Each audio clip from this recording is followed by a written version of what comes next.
Welcome to the Shoulder Strikes MMA podcast. You are now listening to the Hot Take Hot Box. Welcome to the Shoulder Strikes MMA podcast. You are now listening to the Hot Take Hot Box. Ladies and gentlemen, it is the Shoulder Strikes MMA podcast brought to you by the Hot Take Hot Box. That's right, we are here to talk about that disgusting slop filth that happened in the Apex this past weekend. It wasn't. I will say I was entertained though, so I guess the UFC knows what they're doing. They can just kind of throw this slop out here. I mean, this weekend's even worse than this past weekend that just happened. But we are going to talk about every fight that went down. There was a couple little fight news that we will open the show with. But I'm Matt McSweeney. This is the Shoulder Strikes MMA podcast. I am joined by the Tai Capone. Tai, how are you feeling? Did you enjoy? I know you weren't. I don't think you were able to watch the card live, but you wanted to watch back. Did you enjoy the action? Was it even worse after you knew the results of everything?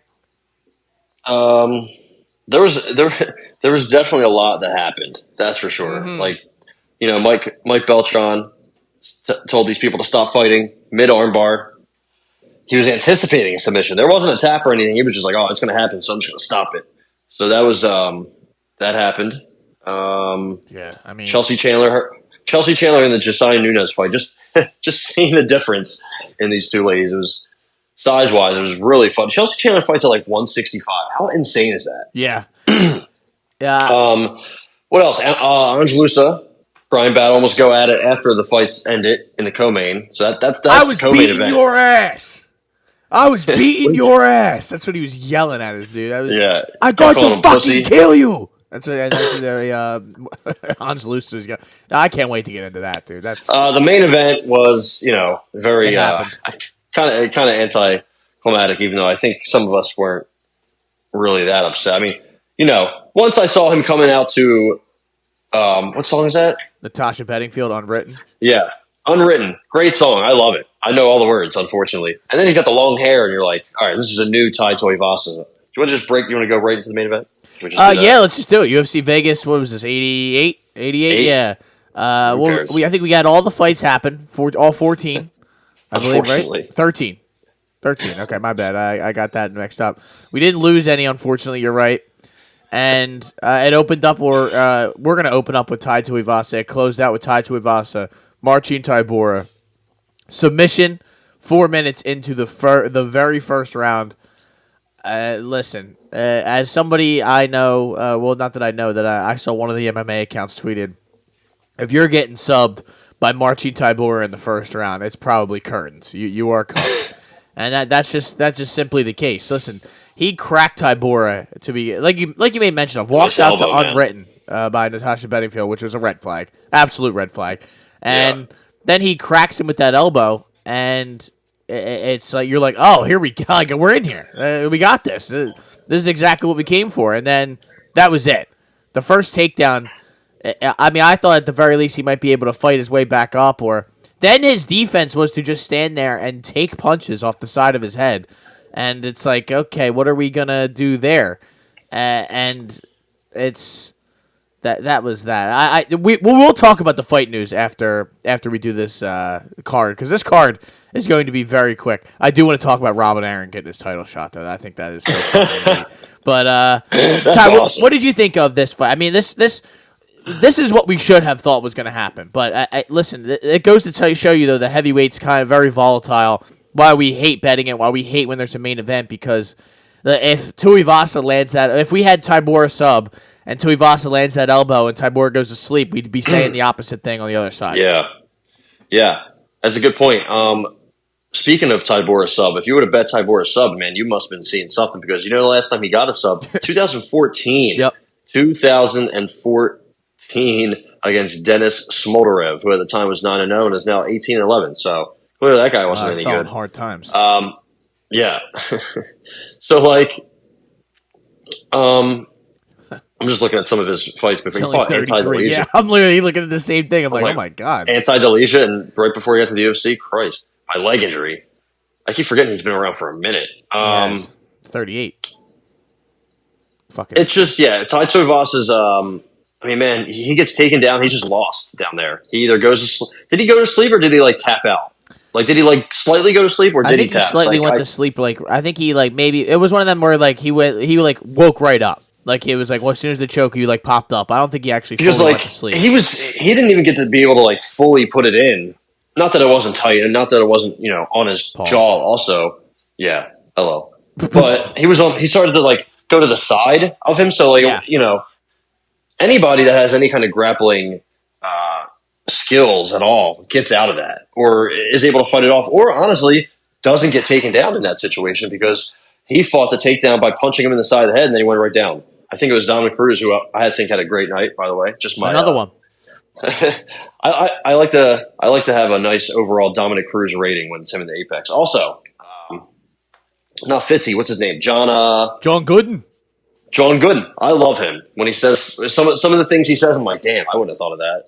But Tuivasa just doesn't know what he's doing in there. It's kind of sad, man, because he's such a bull going forward at the very beginning too. He starts his fights out strong. He has nice elbows. He has a nice overall striking skill set, even though he is hittable and just his style, his body shape. He wasn't going to stick around that long. He was never going to last that long. It's crazy. He's only 31. Like, I think if he were to go somewhere else, maybe if we were to do just work on, take some time off. Again, he's only 31. Take some time off, come back in a couple of years, or not a couple of years, but a year or so, maybe in a different organization. Or I don't know if he should be cut. He's 8-7 in the UFC. I guess if he loses again, he's definitely cut. I just think that's 4 L's in a row. If you look at who he's lost to, I guess you can kind of give him a break. This is the part where it starts like, okay, now we kind of can't give you any more breaks. I'm sure his next fight will be against somebody on the slightly above, maybe a block away even off, like somebody older that's clearly past it. At least Tybura is still kind of decent, right?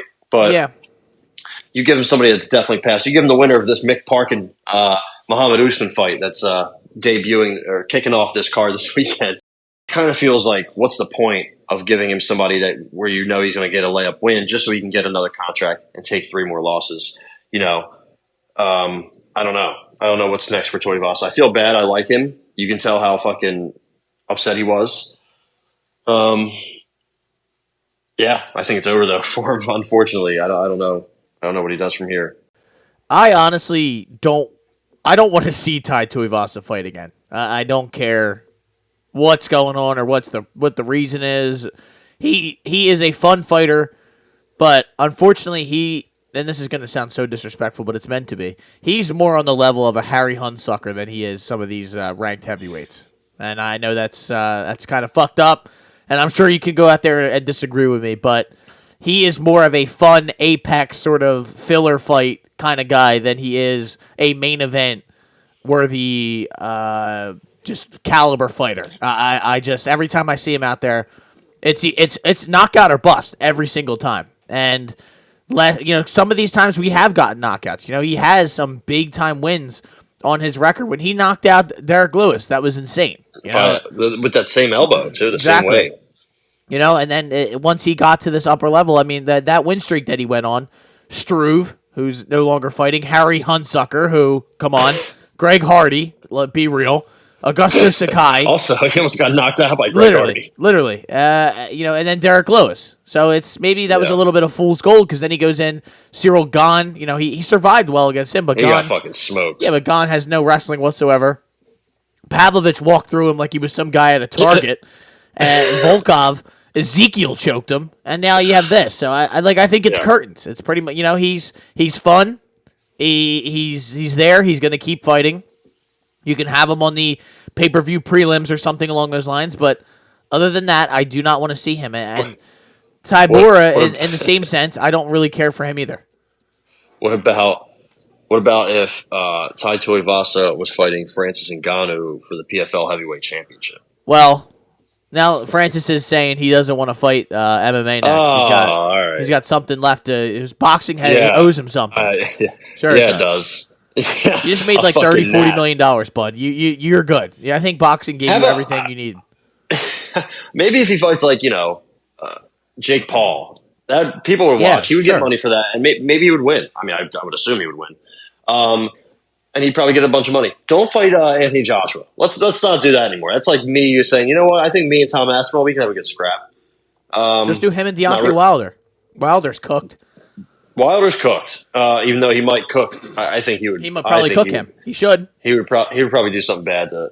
But anyway, that would make so much money, and it's already something that they've been trying to do and trying to say they're waiting for both of them to come off like losing streaks and losses, so they can just reignite them both and make a fuck ton of money. That's what Eddie Hearn's trying to do. So anyway, who's next for Tai Tuivasa if he does stick in the UFC? It's crazy. There's only like 25 ranked heavyweights. Yeah, this is not what I was looking at. No, they should feed him somebody. Or feed somebody to him. Other way. No, feed him to somebody. That's what I meant. Yeah.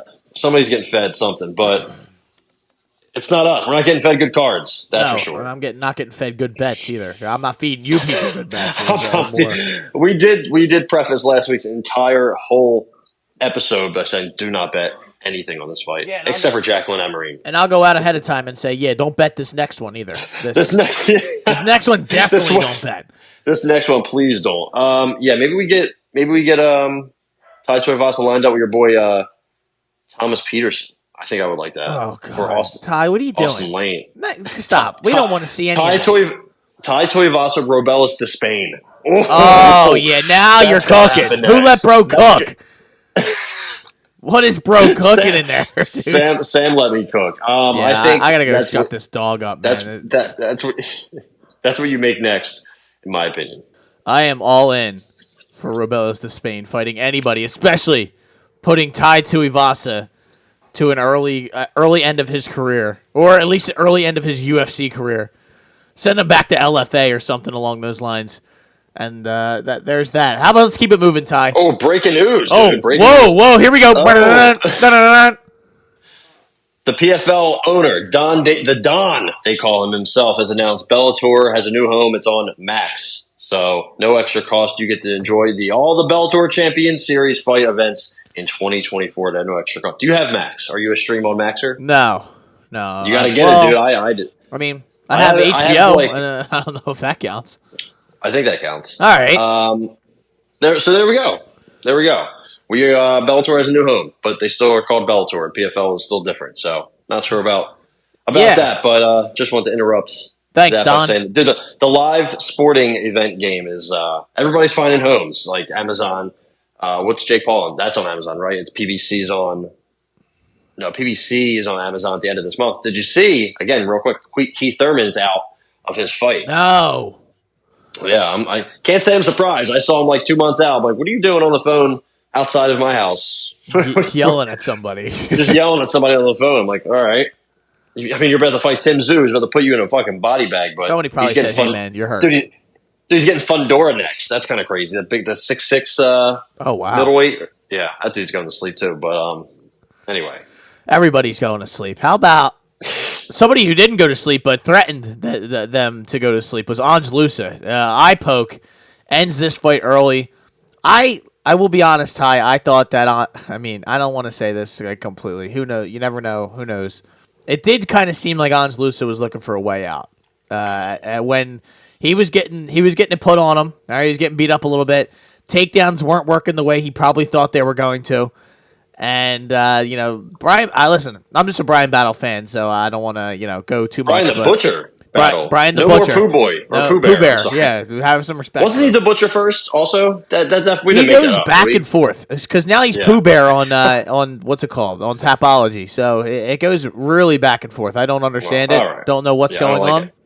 I like the Butcher sounds much better considering his name is Brian Battle. Brian the Butcher Battle. Come on, dude. And he fucks people up. I love his just his mixing in his kicks and his combos, the way he puts strikes together. Yeah. Big fan of that. Unfortunately, the Loosa couldn't continue. And it was Brian Battle's fault though, It wasn't. But yeah, he didn't even give himself time. He's like, oh yeah, I can't see. At first he said his vision was blurred, and then I was like, oh man, that's not good. And then I guess he said he couldn't see, and that shit was stopped right away. Brian Battle was very upset, as you could see. Your boy Cruz right away was like, you don't say that. It's like he knew right away, that was not a good move. You should not have said that. But then they read the no contest, all right? And then and then these two turn, look at each other, and it's so funny. Dude, Mike Beltran just walks away, and then they slowly turn and look at each other. And Angelusa looks like he's upset or he's about to cry, and Brian Butcher just walks over and says, "You're a fucking pussy. You're a fucking pussy." I'm like, "Oh my god, I was beating your ass. I was beating your ass. I will fucking kill you." I was like, "Yo." And then it's so funny. Bisping's standing there in the middle. He's like looking. He's like, "All right, what is this going? What are you guys doing? What's going on here?" All right, he's like, bro. "Brian, calm down. Calm down, Brian." And Brian cuts an elite promo after that. That was good. That was really good. I mean, he's only lost once, and it was to fucking Renat in the UFC, and he didn't die. I mean, he just got smoked, run through. But other than that, dude, he's on a heater. He was on a heater, so yeah, it definitely sucks. Slows him down. 170's definitely a deep and talented division, though. So I think he's definitely. I don't think they should run it back. I think he's better than him. He's on a different level than him. You give him somebody better.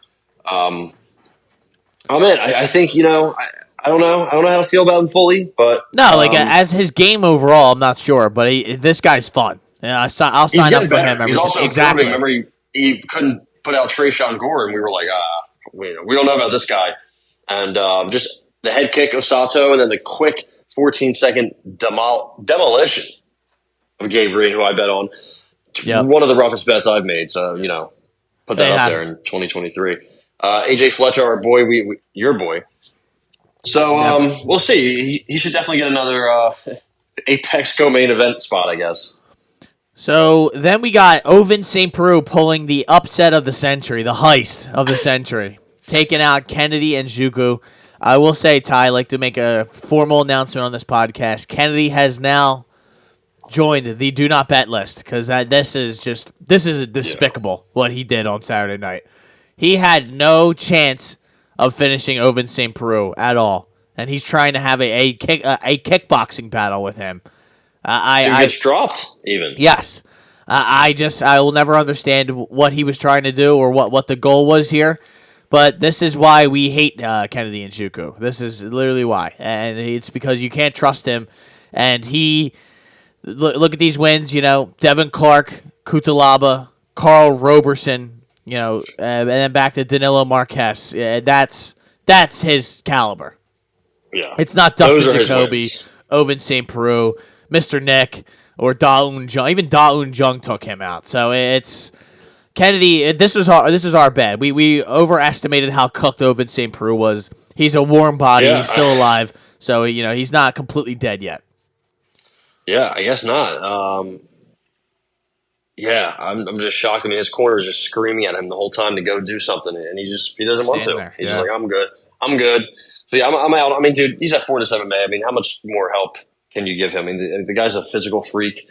He has just natural raw power that he just doesn't want to tap into. I don't know. He just doesn't want to fight. I don't know. I don't know what his main issue is, but he's not good enough. He's not cutting it. And OSP with the cheeks coming through. Hell yeah, big BBL. Win, plus 500. He was the second biggest underdog he's ever been in his UFC career, which is a very long one. I mean, longer than I even thought for some reason. I knew he's been around, but when I look back and I saw he made his debut again, I think we talked about this actually last week in 2013. I was like, damn. But second biggest underdog in his career. First was when he fought John Jones. So and that was his 27th UFC fight, Ty. That's crazy. Fucking insane. The king of the 205 division.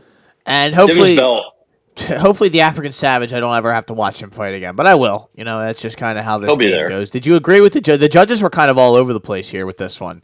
Well, Derek, clearly, as you call him. Clearly. He had 2 and 3 for Kennedy. I thought 1 and 2 were OSP. I thought Kennedy won. Also, actually, I don't even know. So this is what I thought. I thought OSP won the first and the third. Okay. I saw 2 judges gave Kennedy the third, which was Adelaide Bird and Derek Clear. They were all over the place. I thought it was kind of close for sure. So, but I thought in the third round was actually fun. The first 2 rounds, I was like, this is just another fight. But the third round was really good. They were going back and forth, honestly. But I thought OSP would just land in the better shots. He had the knockdown. I didn't think it was like a robbery or anything. But if you put Kennedy in your parlay, that's probably just your fault. So this next one was I didn't see these scorecards yet. This is insane. Christian Rodriguez, Isaac Dulgarian, a split decision victory for the C-Rod, I believe is just his nickname. C-Rod, not just C-Rod, C-Rod. He takes out the Midwest Choppa, ends his undefeated career at 6-0. He's now 6-1. The Midwest Choppa, I'll tell you what, elite wrestling. This guy can definitely take you down. He can hold you down. He was pretty good at the grappling. Kind of slowed down as the fight went on, but Ty, I don't know if I necessarily agreed with some of these, or it kind of seemed like with your eye test that Dulgarian got the win here, or at least that's what I thought. I feel like he controlled the first half of the fight, and then it kind of started to fade the other way. But, you see the judges here. They all gave Dulgarian a 10-8 in the first round, which... I don't even know if I saw that. I don't know either. And they gave C-Rod a 10-8 in the second or the third round. I do think I agree with that. I think that's closer than the other one, but they all three gave in each round. That was the same thing. And then the second round they were mixed up on, which I think that was, I thought Dulgarian took him down he had him down for 4 minutes. There wasn't really any striking. I thought that was a Dulgarian round in the second. I thought he won the first two and lost the third. I thought it could have either been a draw, or I thought if you give him a 10-8 for the first round, which I guess I'd have to see again. I know he had a couple submission attempts, but I don't think he was really close to finishing him or did any real damage. I think C-Rod he had Dulgarian in trouble at least a little bit in the third. So, yeah, it's the first time Dulgarian's ever been best the first round as a fighter, pro or amateur. So the fact that he still could have won this and almost won it, and in a lot of people's mind did win it, I think it's kind of impressive, but you can tell where the holes are. You can tell what he needs to improve on. But these are two solid fighters in the featherweight division.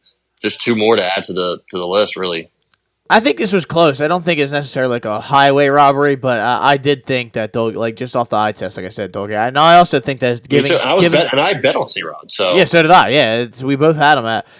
I'm glad to be on this side of it, but I don't know. He needs to take his first loss for sure, so I think it's going to be good for him. I don't like when they hand out 10-8s like this, though. I will say that. I think 10-8 should really be a decisive round. Or not even a decisive round. I think you need to be fucking a guy up. Yeah, he needs to. And I never thought that in this one, that especially in that first round, that it was 10-8 worthy. But yeah, what do I know? These guys are, these are their jobs. It's the same people every week. Yeah. This one was tough for you, Ty. Macy Chiasson. Running back her performance against Pannie Kianzad. It just seems like Pannie doesn't have anything for her on the ground. And rear naked choke submission, Macy Chiasson. This was one of my big private life bets that I hit. And shout out to Macy Chiasson. She made me some money. Well, plus 400 inside the distance. Or 350. Yeah, that was good. That was good. If you had submission, I wonder if it was higher. I'm sure. Much higher, right? So... yeah, good. I mean, she tapped her out the first time. Why wouldn't she tap her out the second time? That's sometimes anytime there's a rematch, I'm like, I'm just going to go with what happened the first time, even though it's all random. But Pannie Kianzad hasn't been on a winning spree lately. So that was another tough bet for me. I haven't had many good ones, but it was definitely impressive from Macy. She just ran through her pretty much. There's a lot of easy submissions on this card. This is one of them. This was one of them, and another one that was another one of them. GM3. 3 in a row. Gerald Mearshart. Shout out to GM3. This man is This man's a bank for me, a human bank. Cashes me out every once in a while. He gets lined up with a guy who can't grapple, and I know GM3 is going to get his ass to the ground, and he is going to submit him. And Brian Barberena, listen, we're coming to the tail end. We're coming to the tail end of this run. Hopefully, for his sake and for everyone else's sake. 9-10 in the UFC. That is 4 in a row. This man can't grapple at all. He's been submitted 4 times. I think all in the UFC as well. So, not all of them. Let me see. 3 subs in the UFC. So there was one, at King of the Cage back in the day. So Derek Smith. Yep. Look at his picture, dude. He looks like you just found him at the bar one day, and you're like, "Yo, come here and fight this guy named Bam Bam." He's like, "All right, you got it." You got it, brother. Let me see. I gotta click. That was the main event too. Oh yeah, literally the I think the picture is at a bar. That's insane. He's got no shirt. There's multiple Barbarinas on this card, so there you go.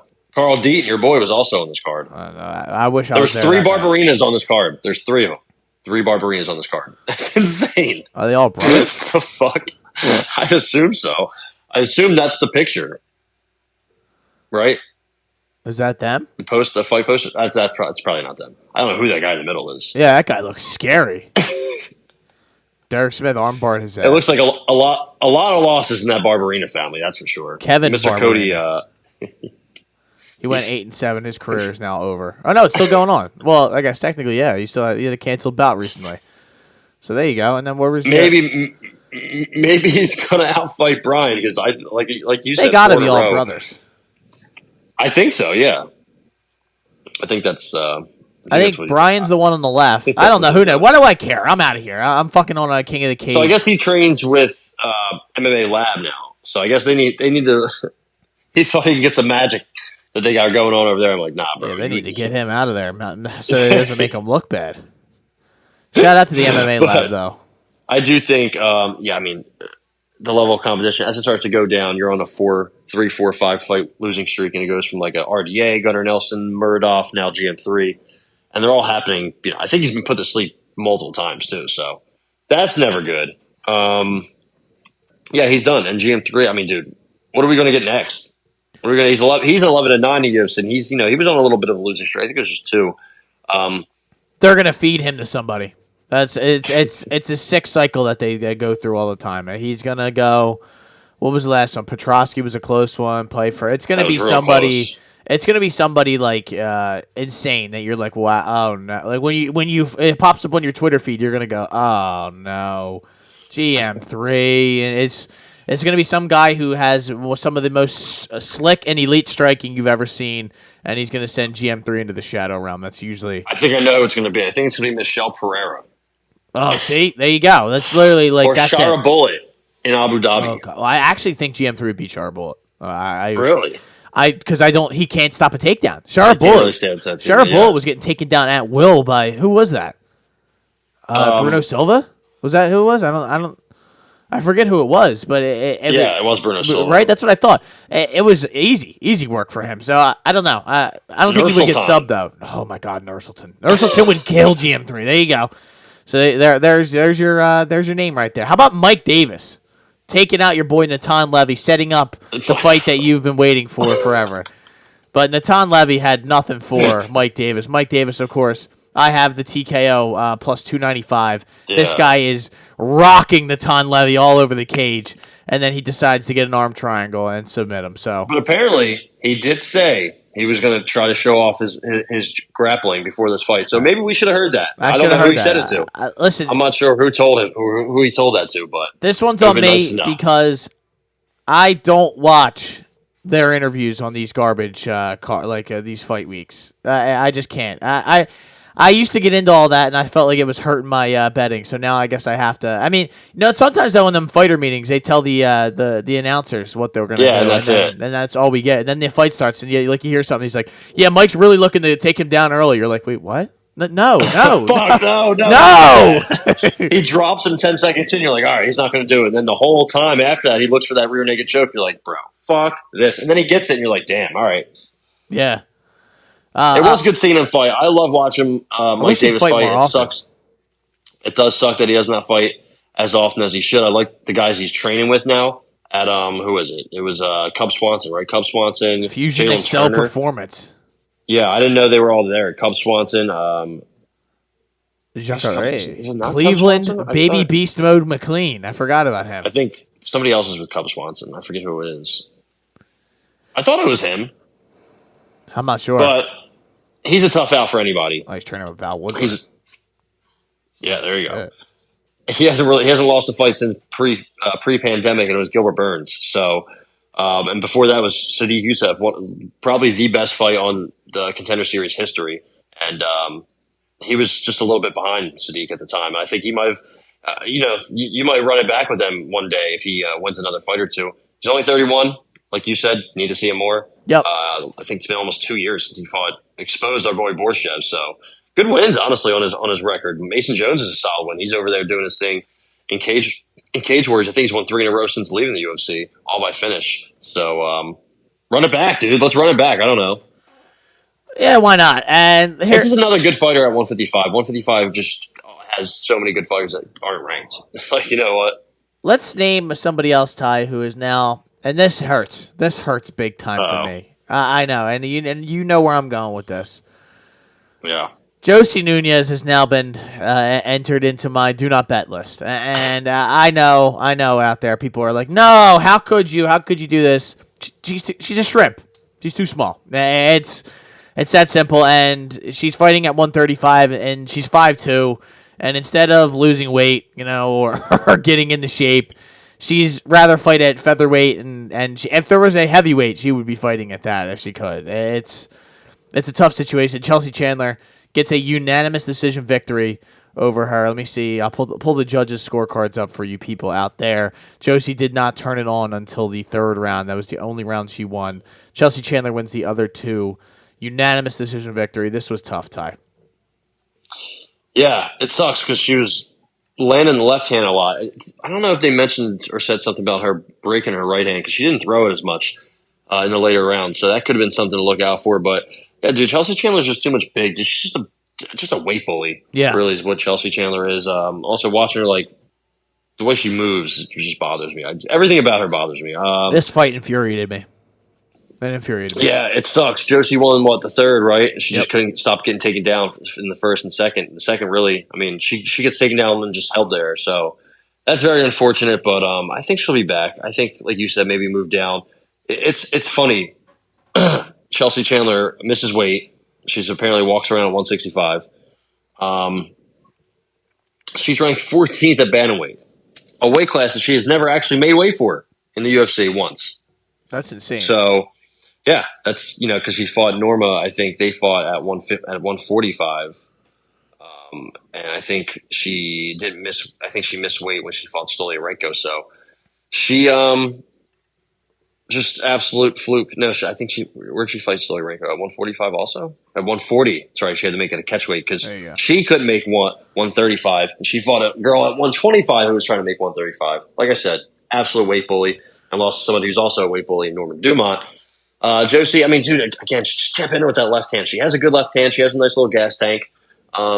Just way, way too short. So if she can move down a little bit, that would be nice. Yeah, but who cares, right?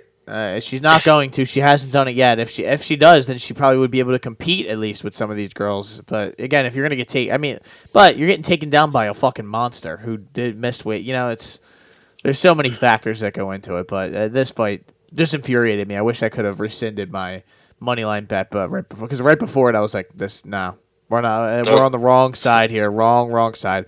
How about Hafel Filho taking out Odie Osborne? This is a lock, dude. This is absolute lock via submission. Easy. Rear naked choke, round 1. Odie Osborne, thanks for coming. Hopefully, he might have another one in him, but I got one more in me. Listen, this guy is just a submission monster, dude. He's been subbed 4 times.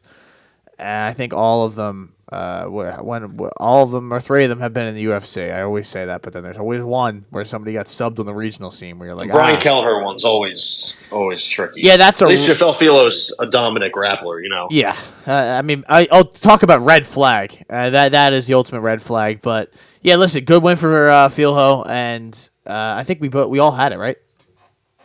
I hope. I like Jafel Filo a lot. No, of course not. Yeah. I actually don't think I did either.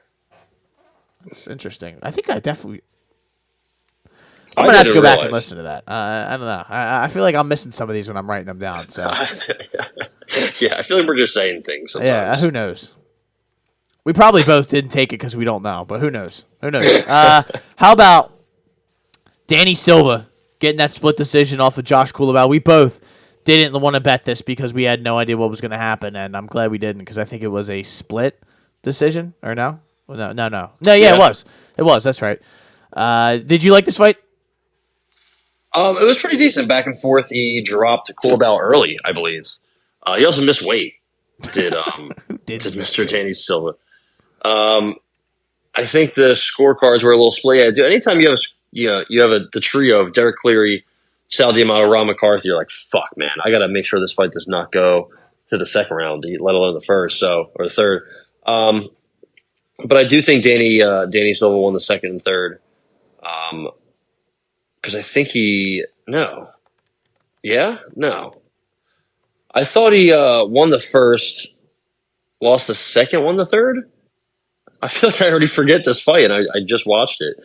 All the judges had him losing the first, Silva that is, and I thought he dropped Kulabau early. So I thought he probably just by default won that. And then the second round is when Kulabau started to turn back up. But okay, now I think I understand now. Kulabau got kind of slightly dropped with that uppercut early in the first round, and then he came back strong. But it just seemed like that is, he outstruck Silva a lot, but it seemed like Silva still did some of the damage. But I get it. Silva also had a takedown that didn't really do much with it. Second round, he got outstruck again. Kulabau started to throw some kicks. Just put more volume out there was really the main thing. They landed the same percentage of shots, just he doubled them up. And then Danny Silva, they went out there and won that third round. I think Danny Silva's the one that trains with Tai Tuivasa, if I have this correct. Tai Tuivasa with Cub Swanson and Costa Mesa, yeah. Him, Jalen Turner, Rafa Garcia, Dan Argueta. So there's some decent fighters there. And this was a close fight, so I was like split on how to really score it, but I do like both of them. I like what he did on the Contender Series too. Angel Pacheco, who's pretty decent. I believe he's going to be making his debut against your boy Callan Loughran coming up at the end of the month. So that's going to be an AC also. Is it? Yeah, that's going to be an AC. You should definitely be there. I know you said. Did you call him? I think you called him Callum McGregor, but I wasn't sure if that was you or not. I think it was. Yeah. I think I have it in writing also. Yeah. But it was a pretty decent fight, pretty decent scrap. I thought just, the volume compared to the harder hitting shots, it was all about quantity versus quality in this fight. So it kind of made it a little difficult to score. I see people on it. That's what I'm saying. Is a lot of people said, in what world did Josh win round one? I don't know, man. I don't know. But either way, decent fight. They'll both be back. Another solid fight at 145. I guess 146 because, or 148 and a half if you're Danny Silva. So maybe he should go up to lightweight. Maybe I don't know. How about Jacqueline Amarim? Yeah, you made mention of this fight earlier, Mike Beltran. Stop! Oh, wait, keep fighting. On this one, Corey McKenna almost gets her arm broken. But good win for Jacqueline Amarim to she needed to finish Corey McKenna, and she did. Easy work. She's good looking. She has good size for the weight class. She's super long. I mean, Corey McKenna has super short arms. She has super long arms for the weight class. Just nasty world championship level jiu-jitsu. It seemed like her striking's it's definitely a work in progress, but it seems like she pumps a jab out there. She kind of feints a little bit. It seems like her wrestling's good enough. You know what I mean? I kind of like some things she has. She's 2-1 now. The Sam Hughes L. Maybe we look back in a couple of years and we're like, damn, how the fuck did she lose that one? But that was also her first fight. She's very young, very green. And the Sam Page, dude, she'll sneak up on you sometimes. So either way, this was a quick, easy, just dominant destruction. To almost tap somebody out twice, pretty much. Pretty impressed. She lost the armbar because of Mike Beltran, and then she got it right back and put it in even tighter. Yeah. So and Dominic Cruz called this one pretty much as soon as she had it. The first time he said, "Yeah, this is over. This is a wrap," and that was it. How about Thiago Moises spamming leg kicks on Mitch Ramirez to get his ass out of there? I don't know what I didn't bet this one either. It says, which I probably. That's why I'm thinking we missed some of these because I don't know. I thought I definitely had this. Maybe I was writing them on the wrong side or something. I don't know. I don't know what was going on here. But poor Mitch Ramirez. I think he took this on like 2 weeks' notice. There's supposed to be Brad Riddell. Yeah, and the Fight Stalker is. We should have had. Yeah, he got beat up bad. But we probably would have had sub. Yeah. Yeah. Well, man, what are you gonna do? Spamming leg kicks literally ruined him, and then was kicking his ass on the ground, which was insane. And then landed one final blow. Mark Smith said, "That's enough. I've seen enough." That was. Yeah, I've also seen enough. It's weird because he got smoked by Carlos Paredes on the Contender Series. He goes to LFA. What I was doing here. I'm just beat some random dude. Yeah. Beat some random dude, right? And then they're like, "Yeah, come on back." And now what? Is he just going to fight again? Like, I don't know. I just don't think he's UFC level. But yeah, no, he's definitely not. But what are you gonna do? How about let's just get through this? Chad Anhelinger, I can't believe we spent this much time on this. He just beat the brakes off your boy Charlotte. Our boy, yeah, our boy. This is not good. This is not a good time, and that was absolute fraud check. Yeah, Yeah, he just put the pace on him, and that was kind of it. It was not really a competitive fight all that much. Oh, man. I was like, this is good. That second round, he just got fucking cooked. The whole fight he got, because the second and third round, he got cooked, absolutely smoked. And, who signed this guy? Yeah, we were. This was not a good bet. Should have stayed away from this one. But what are you gonna do? Ferocious. I was like, I think he's gonna get knocked out.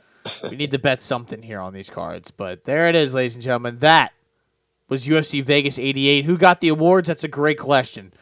Marcin Tybura gets $50K. Macy Chiasson gets $50K. Philho gets $50K. And Jacqueline Amarim gets $50K. And that was UFC Vegas 88 and the performance bonuses and everything that you need to know. So, Ty, before we get out of here, we do have a main event for UFC 301.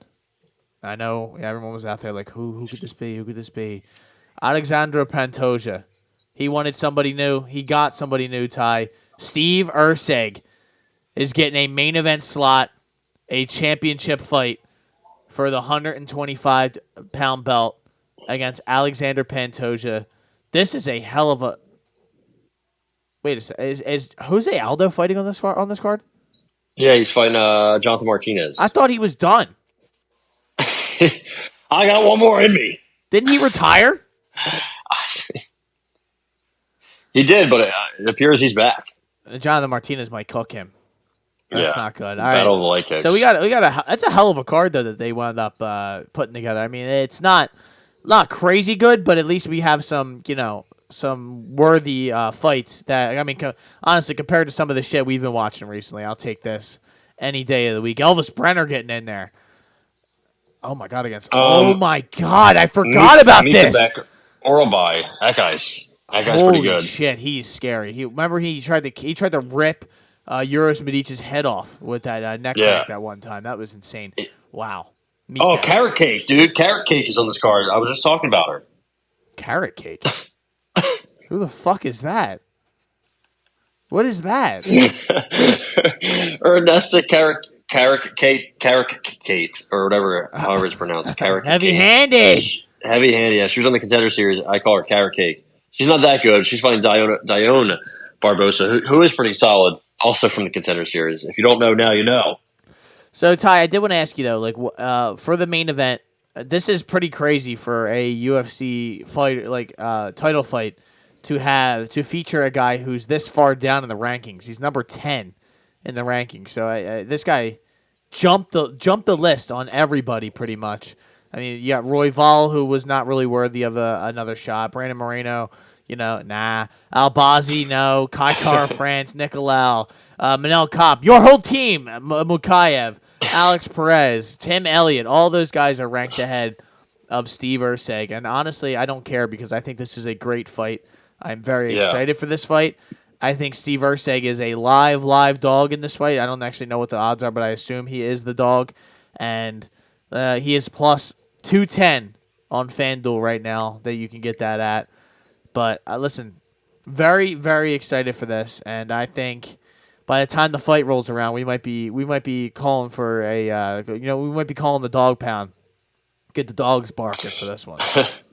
Yeah, Michel Pereira already had a fight. He's fighting Mahmoud Muradov on this card. I thought he was going to get a ranked fighter, but either way, that's going to be a tough one. Jillian Robertson and Michelle Waterson Gomez, they're saying, we're going to take part on this. They're not on this card, but they're also fighting. So that's great. That's happening for some reason. But, I mean, less than 12 months, 11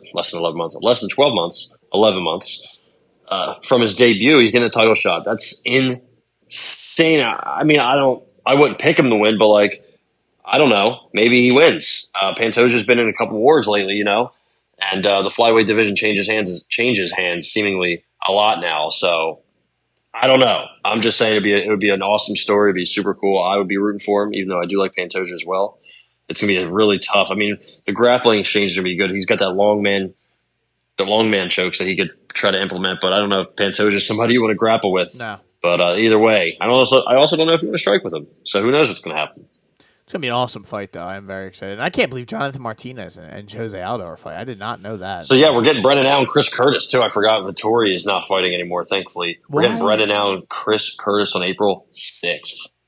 Yeah, that I don't care about, to be honest. That just doesn't do it. And it's a main event, right? So who cares at all? JSP David Onama, that got made. Vitor Petrino's fighting Anthony Smith?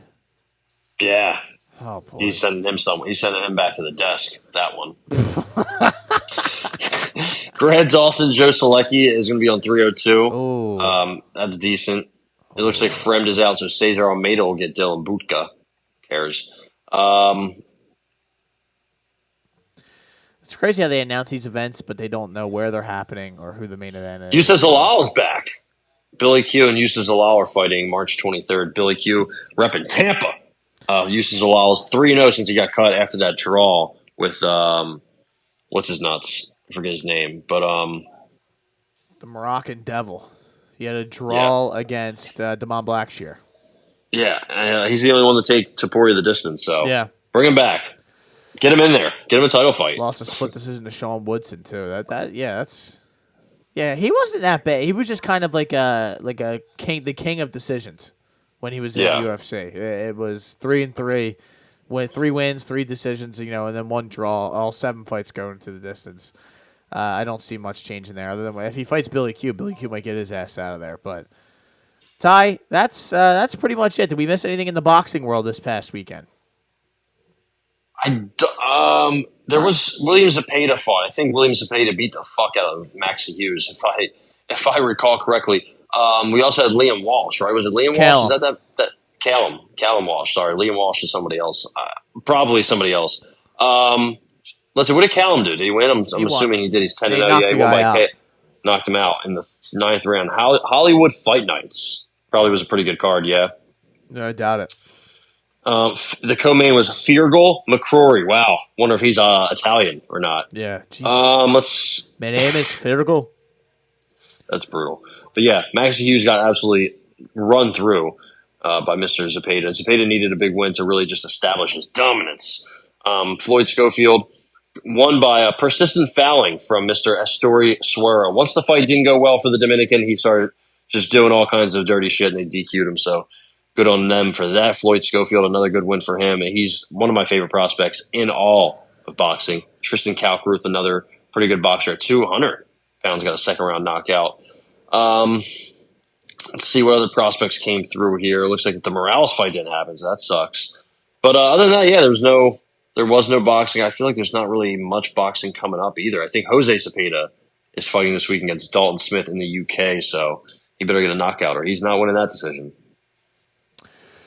Yeah, this is I kind of get sad, Ty, because I look at some of the the fights. I get sad sometimes, yeah. Well, yeah, no, I mean just in general, but especially when it's related to these UFC and we do this pod every week, and I want something to talk about with the people, but there's not actually. You know what I did want to talk about? Chito Vera? Well, that's ridiculous. I don't even want to give that air. But did you see the thing? Conor's doing an interview saying that he needs a fight and that what is going on? Ty, I have been waiting. Kavanaugh's I don't know. None of us know what's going on. Conor's ready. We're like, bro, what the fuck? I know what's going on. I know what's going on. Dana White is icing him. No, Dana White is icing him out. He does not want Conor to become a free agent. He's got, I believe, 2 fights left on the deal before. He's just waiting for him to be fucking fully cooked because maybe he beats Chandler, but then he loses, and then after that. He's done. I don't think he even wants him to fight Chandler. I think he's starting to realize. Listen, this guy. They probably went to the table to talk about it. And he's like, no, I don't want to do a new deal. And they were like, or he wants a crazy. I doubt it's really a money thing because the guy's gonna make them a shit ton of money.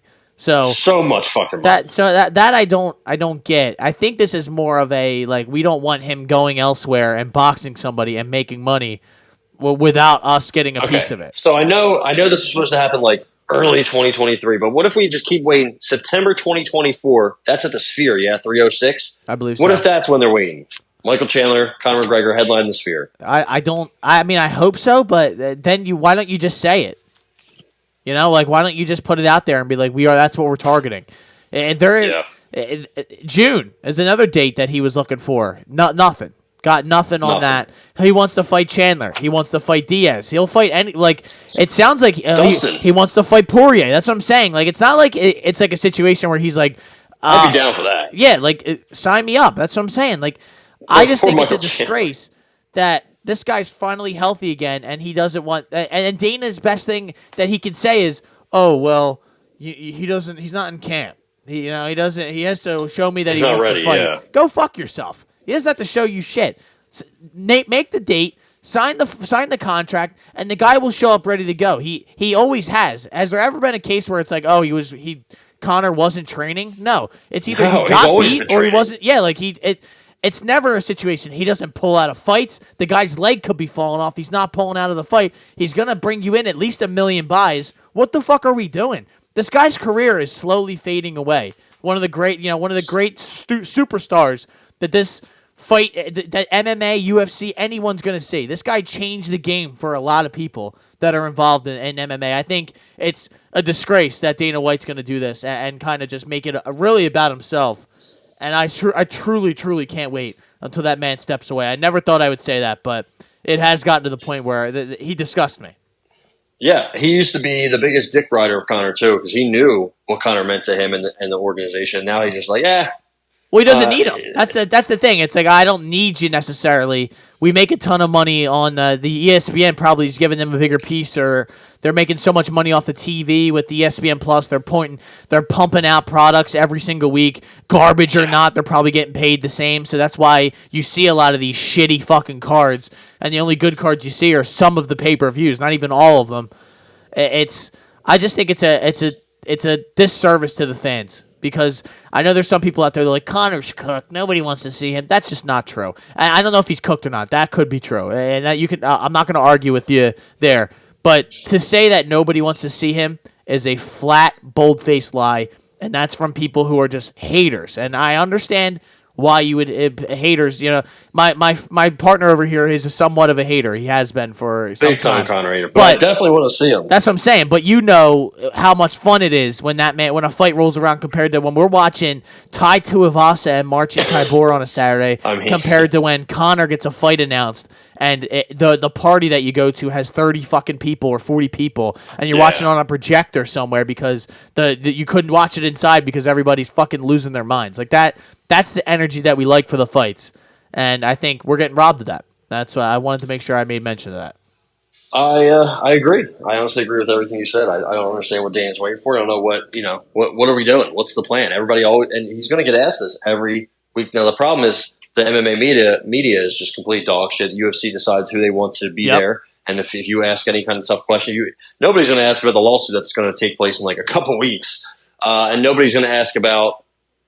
What was it? I just had a thought. I don't know what it was. It's completely gone. No, but you're right though. It's a bunch of yes men in there. It's a bunch of Did you see the how he just lets fans come up here and ask fighters questions and they completely disrespect fighters and the fighters just be like, oh, okay. Now what? Like they're talking about Sarukian. Yeah, that was disgusting. That really. And then Kayla Harrison came out and said apparently. They also were asking him in another language if he was fucking the girl next to him, which was Kayla Harrison, and you could tell everybody up there was just like, okay, this is just enough. I think it was what's her name, Benavidez' wife. Oh, Megan Levy. Megan Levy. She was at one point. The one guy who kept asking. He asked a long question. He's like, "You're gonna get fucked up. Fuck you." And she's like, "All right." Yeah. And I just think that's a joke. I think that's pathetic. I don't know why we let these. Why we let this happen? Yeah, why do that's what I'm saying though. What the MMA community is just infested with idiots and dumbasses and losers who we just invite. We're like, Mark Zuckerberg, you're going to walk this guy out to the ring. No, random dickhead fan, you're just going to curse out one of our fighters who would obviously put you through the Earth's core in 3 seconds if you ever encountered him. Arman Sarukian, a perfectly great, almost great fighter. Yeah, I mean, he's right there. He's about to get a title shot if he wins. Yeah, if he beats Oliveira, it's like, and then the one guy can't even pronounce Oliveira's name. It's supposed to be an Oliveira fan. He's like, Charles Oliveira. Yeah, listen, that shit's a joke. All of the press conferences are a joke. I mean, even that. Remember the days when the actual the fighter press conferences before the fights would be like legit because they would be going they would ask Dana questions about where do you guys are you guys going to come back to this place? Are you guys going to go here? You know? You'd actually get information. Yeah, you would actually get information. Now it's just what do you think about the Nelk boys saying, like, you're like, okay, who gives a shit, man? Who cares? Yeah. Maybe we're getting old, Ty. That's another thing We that I are was getting thinking old. about, That's because like definitely maybe this is like possible. us like old man yelling at cloud sort of situation. Yeah. But I see a lot of the people who I respect and follow in the MMA community. They're like, this is all a joke, and I think Dana's just losing it. Really. Yeah. And I think there's definitely a case to be said for that. So, yeah, and I honestly don't think he's in the same boat as Conor. Let's make that argument, because he's not as hungry as he was once before. He doesn't. He has so much money now. He has all this different shit going on. He cares more about Power Slap and getting a bunch of TikTokers to go to that and hang out at those events than he does putting on actual good UFC events. And he shows up to his Contender Series every once in a while and oh, this guy, he's a good kid. Making sure he calls 35-year-old men kid. That also cracks me up. He was doing it even 10 years ago, just to kind of let them know that he's the one in charge. But and not even to mention that he slapped his wife, at a club, in front of everybody. There you go. This lawsuit's also, I think, about to provide a lot of clarity to people that nobody knew before. So that's definitely also something to keep an eye on. But we'll see. How about just let Conor fight? That's all I ask. Let him fight. Don't care what, let him get killed. It's not really, it's not your concern. Seriously, let him walk in there and get smoked. He's not Chandler. Let Chandler knock him out. Let him send him into oblivion, and then you can, let him go fight Jake Paul or whatever it is that you are scared of him going to do after this. Because that's what I don't understand. But you can see he's just waiting till Conor's in his late 30s, 40s, and then eventually you'll see Conor get lined up against Khamzat Chimaev, and you're like, whoa, hold on, what? Yeah. Why is he fighting Shavkat Rakhmonov? What are we? Why are we please? Yeah, why are we doing that? It's just, I think he's just, there's some sort of struggle going on that we don't know about, and he refuses to tell the truth. So why wouldn't I continue to speculate and put my own spin on it? But I actually think that's what's happening. I truly do. I think he is icing him out completely, because Conor has gone out multiple times and talked about how he's ready to fight. And he wants this guy, he wants that guy. He'll fight pretty much anybody, and he gets nothing but it gets shut down every time. That's what even Conor said in the interview. He's like, I made mention of fighting Diaz at the Sphere, and he shut that down immediately. Was like, no, that's not happening. Why wouldn't it? Is it because Diaz is a free agent? You don't want to deal with him? That's fine. Then say that. No, it's just not happening. He needs to show me he wants to fight. That sentence is so ridiculous. That you need to show me that you're. You care about fighting, or that you take it serious. Okay, pal. Sure. $4.2 billion you sold the company for. Go fuck yourself. All right. No, I agree 100%. I think it's all crazy. Maybe he gets back in there with Nate Diaz, who also is boxing Jorge Masvidal June 1st. Yeah, we didn't even talk about that. So that's going to happen. I know you are excited for that. I mean, who cares, really? Taylor, Jake Catterall, real quick. Catterall got pushed back for injury. What do you make of? Do you have anything else about the Cheeto doubling down on saying Sean was cheating? He was greasy. Yeah, he was greased up. I saw Sean come out and just basically say, "I know a lot of shit about this guy that I could talk about." Interesting. I wonder what that means. Yeah, I would love to know what that means. Who knows? Come on. How will you be? First of all, how would he get away with being greased up? He wouldn't. Second of all, how would that affect anything when you were just getting your head boxed off the entire fucking fight? That's where I'm like, come on. I think I even tweeted underneath one of the videos, this is so sad, man. Cheeto had he was on that Diaz sort of a trajectory for me, where it's this guy who he's not going to win the title, but it's always when he fights, he's bringing his fucking A game every time. And, they kind of fight in similar ways where it's for a good 30 or 15, 20 minutes of a 5-round fight, they're kind of just hanging out, getting beat up, and not really doing much. And then eventually they pull out a big moment here and there, and they kind of save the fight for themselves. Similar to what Cheeto did at the very end, landing that body shot, and everyone's like, "Oh, if the fight was to the death, he would have won."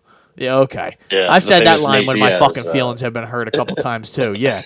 You lost. He would have never entered that range if it was a fight to the death. Okay, pal. Whatever. I'm starting to get very upset. Let me just say this: Masvidal's probably going to smoke Nate Diaz if he's actually in shape and ready to go for that fight. Yeah, that's just interesting. There's a lot of interesting news and things going on at this time. So this weekend is even an interesting card, if you will. For KSW happened, I think. Jesus. There was a KSW. Forgot about that, dude. Our boy Michael Materla, he went down hard again. So it wasn't just the Poods that put him out. It was Piotr Kuberski. So watch out for him at 185. That guy's 14-1. We have a new champion at 135, Jakub Wiklash. Yeah, say that again.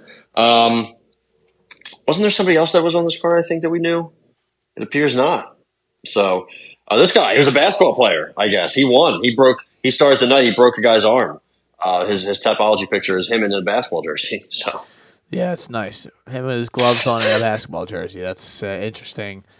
Interesting look for that guy. But yeah, no, I'm looking through this card. Daniel Rutkowski, did he fight in UFC? I feel like that name's familiar, but no. He might have, but I guess not. No, he didn't. It sounded familiar, but bullshit. So we'll see. I don't know what the next card is. I'm looking for it. I don't even know what month we're in. I think it might be Parnassi and the Parnassi guy who was going for three titles in 3 divisions, which it didn't happen. But he's fighting again. Probably, yeah. He's fighting at 155 where he has the belt against some Valerie Mercia guy. So that's be interesting. That guy's probably one of the best KSW has. Honestly, he's 18-2. He's young, tall, long, fights in a couple weight classes. He could join the UFC after he's done, but we shall see. Yeah, KSW has their weight down to like the 5th decimal point, which is insane. Like Jakob weighed in at 134.9229 pounds, so right under the 35 limit. Good for him. So that is CJ Vergara would still miss weight over there. He would absolutely. He more likely to miss weight, but Hollywood Fight Nights. No, Hollywood Fight Nights from Madison Square Garden. That makes a lot of sense. But ladies and gentlemen, that was the Shoulder Strikes MMA podcast brought to you by the Hot Take Hot Box. We will have another episode later on this week to talk about the banger of a card. Amanda Hebos, Rose Namajunas. That's right, ladies and gentlemen. Back. Lock back in. I'm going to go back and listen to last week's episode and figure out what picks I missed because I think at a certain point I fell asleep while writing these picks down on this page. So I'll make sure everything is accurate and good to go. And there you go, ladies and gentlemen. My name is Matt McSweeney. Yeah, I can't wait. We're gonna have a sports episode coming up. Yeah, we're gonna have to do a little preview, a little breakdown. Wednesday, I think, might be our day. I'm trying to get some people. If you're out there, if you want to join a bracket, $15, hit me up. There you go. Send me a DM. Hit me in the DMs. And I think that's kind of what I'm focused on this week. I'm sorry. Listen, I apologize. I'm gonna miss Miles Johns and Cody Gibson and Stephen Wynn, even though I am excited to see our boy Stephen Wynn. Anybody that puts a beating on AJ Cunningham, that's a fan of me and Matt. He's going to fight Jarno Aarons. That guy's had a rough life. He has. It's not getting any easier either. We have Igor Severino against Andre Lima at 125. Someone's always got to go, technically. Well, maybe not. Maybe you can add a 1 on top of it. And then Mick Park and Mo Usman. That's just, dude. I'm sorry, I can't watch these fights. I'm going to be dialed in on Sanford beating Kansas in the first round or something like that. I'm excited. We got some fights tonight, some games tonight. There's Wagner Seahawks. Shout out to my boy John.